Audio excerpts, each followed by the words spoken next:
여기에 손흥민을 좋아했던 유명 인플루언서가 아름다운 외모와 드레스로 팬들을 열광시키며 화제입니다. 영국 매체 데일리 스타는 한때 토트넘의 세르히오 레길론과 사귀었던 마르타 디아스가 최근 검은색 드레스로 아름다움 그 이상이라는 평가를 받고 있다라고 보도했는데요.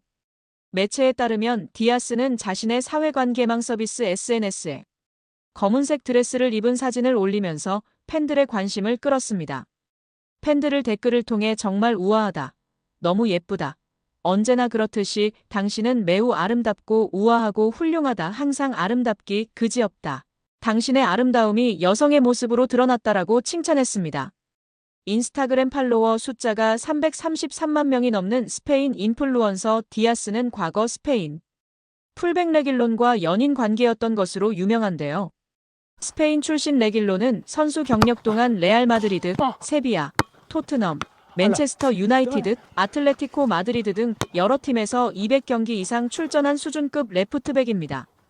그는 한때 스페인 국가대표팀과 레알의 왼쪽 측면을 책임질 유망주로 각광받았습니다. 그러나 레알에서 자리를 잡지 못한 레길론은 2020년도 시즌을 앞두고 토트넘으로 이적했습니다. 이후 손흥민과 절친한 사이가 됐는데 손흥민이 경기 중 골을 터뜨려 특유의 찰칵 세리머니를 할 때 옆에서 따라하는 모습이 종종 포착되며 한국 팬들의 사랑을 받기도 한 선수입니다. 레길론은 과거 자신의 여자친구가 손흥민을 좋아한다고 밝힌 바 있어 한국 팬들에게도 잘 알려져 있습니다. 그는 지난 2020년 크리스마스 행사 도중 팬들의 질문에 내 여자친구도 손흥민과 해리 케인을 좋아한다라고 답했습니다. 레길론은 2019년부터 디아스와 연인 관계가 됐는데 당시 두 사람의 연애 소식은 스페인 내에서 큰 화제가 됐습니다. 레알 마드리드 출신의 스페인 축구대표팀에 발탁된 적도 있던 레길론의 194만 명보다 더 많은 팔로워를 보유 중인 그녀는 연애 기간 중 레길론과 함께 자주 행사에 동석했는데 이때 남자친구보다 더 큰 주목을 받았습니다.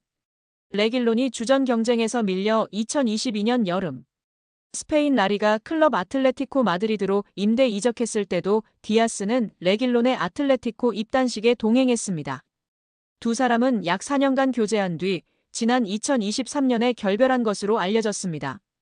매체에 따르면 디아스는 레길론과 헤어진 후 난 레길론에게 많은 걸 말하고 싶다. 그에게 고맙다라며 레길론은 내게 많은 도움을 줬고 내게 매우 중요한 기둥이었다라며 밝혔습니다. 이에 한국 팬들은 이제는 손흥민과 만날 수 있다. 시간도 많이 지났고 소니와 더 어울려 소니랑 결혼해 등의 반응을 보이고 있는데요. 우리 구독자 여러분들의 생각은 어떠신가요? 손흥민의 결정은 어떻게 될까요? 손흥민의 바이에른 뮌헨 이적설이 또 불거졌습니다. 토트넘은 손흥민을 장기적으로 붙잡을 생각까지는 없습니다. 올해 여름 큰 이적료를 발생할 수 있는 마지막 기회인 상황에 꽤 많은 유럽 클럽들이 손흥민 상황을 지켜보고 있습니다. 토트넘은 손흥민과의 재계약을 희망했으나 손흥민이 이에 회의적인 반응을 보이면서 협상이 지연되고 있습니다. 영국 매체 토트넘 호스퍼 뉴스는 토트넘은 손흥민을 클럽 역사상 최고의 선수 중 한 명으로 남기길 원하지만 손흥민은 계약 연장에 확신을 갖지 못하고 있다고 보도했습니다. 현재 손흥민의 계약은 2026년 여름까지 유효하나 토트넘이 손흥민을 올해 여름에 매각하지 않는다면 내년에는 자유계약으로 팀을 떠날 가능성이 큽니다. 이에 따라 토트넘 내부에서도 손흥민의 이적을 현실적으로 고려하고 있는 분위기입니다. 영국 매체 풋볼 인사이더는 토트넘이 손흥민의 대체자로 크리스털 팰리스의 에베레치 에제를 주목하고 있다고 전했습니다. 이는 손흥민의 이적 가능성이 높아지고 있다는 신호로 해석되고 있습니다. 스페인 매체 피차에스는 바이에른 뮌헨이 손흥민과 계약할 수 있다. 그는 뮌헨의 공격 강화 전략에 적합한 선수이며 이미 분데스리가에서 실력을 입증한 경험도 갖추고 있다고 전했습니다. 특히 손흥민의 전 동료인 해리 케인의 존재가 그의 이적 가능성을 더욱 높이고 있다. 지난해 토트넘을 떠나 뮌헨으로 이적한 케인은 손흥민과의 관계는 특별하다. 우리는 토트넘에서 환상적인 파트너십을 구축했다. 분데스리가에서도 함께 잘할 수 있을 것 같다고 말하며 손흥민과의 재회를 바란다는 뜻을 나타냈습니다. 손흥민과 케인은 2015년도 시즌부터 2022년도 시즌까지 프리미어리그에서 47골을 합작하며 역대 최고의 공격 듀오 중 하나로 평가받았습니다. 만약 손흥민이 뮌헨으로 이적할 경우 두 선수는 다시 한번 유럽 무대에서 환상적인 호흡을 선보일 가능성이 큰데요. 손흥민의 이적설에 더욱 힘이 실리는 이유는 바로 우승 가능성입니다. 손흥민은 프로 데뷔 이후 단 한 개의 주요 트로피도 들어올리지 못했습니다. 반면 바이에른 뮌헨은 지난 12시즌 동안 무려 11번의 분데스리가 우승을 차지하며 독일 최강팀으로 군림하고 있습니다. 유럽 축구 연맹 챔피언스리그에서도 매년 강력한 우승 후보로 평가받고 있습니다. 영국 매체 스포츠몰은 토트넘은 현재 프리미어리그 13위에 머물러 있으며 이번 시즌도 무관으로 마칠 가능성이 큽니다. 손흥민이 우승을 위해 뮌헨 이적을 선택할 수 있다고 보도했습니다. ESPN의 마크 오그덴 기자 또한 손흥민은 우승을 원한다면 새로운 도전을 선택해야 한다. 케인이 뮌헨에서 우승을 노리는 것처럼 손흥민도 최정상급 클럽에서 트로피를 들어올릴 자격이 있다고 주장했습니다.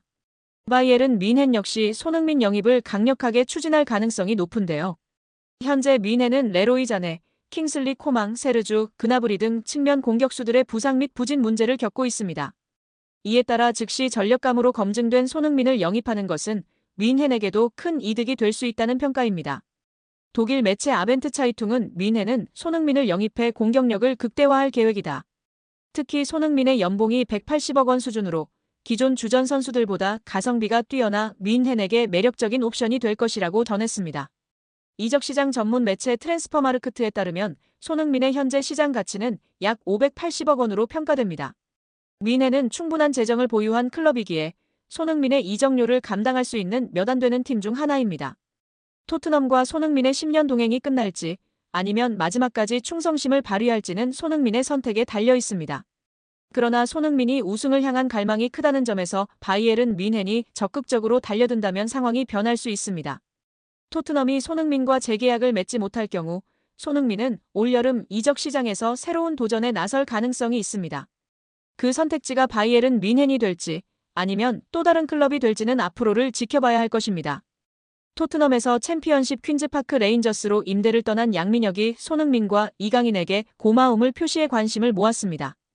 영국 TVR 풋볼은 유튜브 채널 슈퍼러브를 인용 양민혁이 QPR로 임대를 가기 전 손흥민에게 받은 조언을 이야기했다고 전했습니다.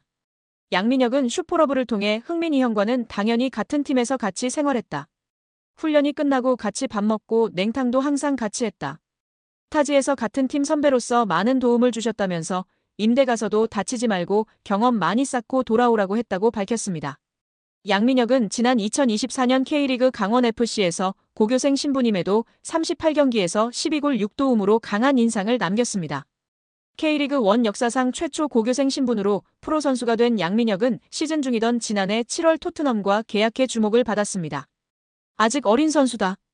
프리미어리그의 높은 수준에 적응하기 위해서는 시간이 필요하다는 포스테코글루 감독의 말처럼 양민혁의 토트넘 데뷔전은 좀처럼 쉽지 않았는데요. 손흥민도 양민혁에게 부담을 주지 말아달라고 당부한 뒤 양민혁은 K리그 첫 시즌 12골과 도움을 많이 기록했고 밝고 두려움이 없는 선수라고 간주했습니다. 또 그는 양민혁이 팀에 합류하게 돼 기대되며 내가 도울 수 있는 부분은 돕고 싶지만 압박을 주지 않아야 한다면서 축구가 그에게 가장 중요하다고 덧붙이기도 했습니다. 결국 양민혁은 경험을 쌓기 위해 QPR로 임대 이적하기로 했습니다. 요한 랑게 토트넘 테크니컬 디렉터는 제게 있어 임대 시장은 선수들의 성장에 있어 매우 중요한 단계라면서 프리미어리그 데뷔를 한 선수들의 80% 이상이 임대를 경험했다고 밝혔습니다.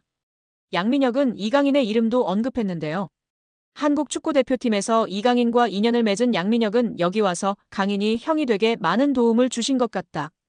고마움을 전하기 위해 이렇게 방송을 통해 이야기한다고 밝혔습니다. 이어 형이 새해에 먼저 연락을 주셨다. 선배가 후배에게 먼저 연락 주기가 쉽지 않다면서 강인 이 형이 왔는데 어려움은 없냐. 자신감 가지고 너 하고 싶은 대로 하면 분명. 내가 좋은 위치에 원하는 위치에 갈 수 있다 등의 조언을 많이 해줬다고 마워했습니다. 양민혁은 국가대표팀에서 잠깐 봤는데도 기억해주고 정말 잘 챙겨줘서 너무 감사하다고 덧붙여 이강인에 대한 감사도 잊지 않았습니다. 역대급 최악의 졸전 경기력을 펼친 홍명보호입니다. 홍명보호 출범 이후 가장 최악의 경기로 꼽히는데요. 지난 홈에서의 팔레스타인전과 더불어 오만전이 꼽히고 있습니다. 오만전이 더 못했다고 개인적으로 생각이 드는데요. 국내 축구 전문가들과 축구 팬들도 분노가 하늘을 찌르고 있습니다. 계속해서 기회를 만들다가 운이 없었다가 아니라 그냥 최악이었다. 경기력 자체가 역대급 졸전이었다고 생각한다.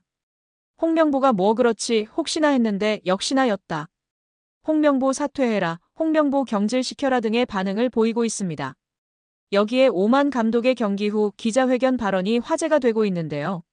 경기 종료 후 기자회견에 나선 라시드 자베르 오만 감독은 수비를 잘한 것은 사실이라며 이번 경기에서 수비가 제대로 나오지 않았다면 동점이 나오지 않았을 것이다. 박스 바깥으로 선수들을 밀어내려 했다. 최대한 박스 바깥으로 밀어냈다. 수비적으로 준비를 잘했다. 찬스가 왔을 때 득점까지 만들어냈기에 이런 결과가 나왔다라고 말했습니다. 오만은 한국에 비해 객관적인 전력에서 한 수 아래의 팀으로 평가됩니다. 여기에 원정이라는 점, 또 추운 날씨에 적응해야 했다는 점인데요. 오만의 겨울 평균 기온은 17도입니다. 또한 여기에 라마단 기간이 겹쳤다는 점은 어려움으로 작용했습니다. 경기에 앞선 지난 19일에 자베르 오만 감독은 조별리그에서 살아남겠다라고 외치며 아주 추운 한국 날씨다. 그러나 적응해야만 한다. 라마단은 우리의 문화다. 축구에 맞춰 적응해야 한다. 물론 어렵다. 원정 경기에서는 음식을 먹는 시간도 다르고 13시간 이상 이동해 온 환경이라며 어려움을 이야기하기도 했습니다. 13시간 비행에 라마단 기간에 객관적 전력차가 매우 큰 이러한 상황 속 역대급 졸전을 펼친 홍명보는 당장 경질되어도 이상하지 않은 상황입니다.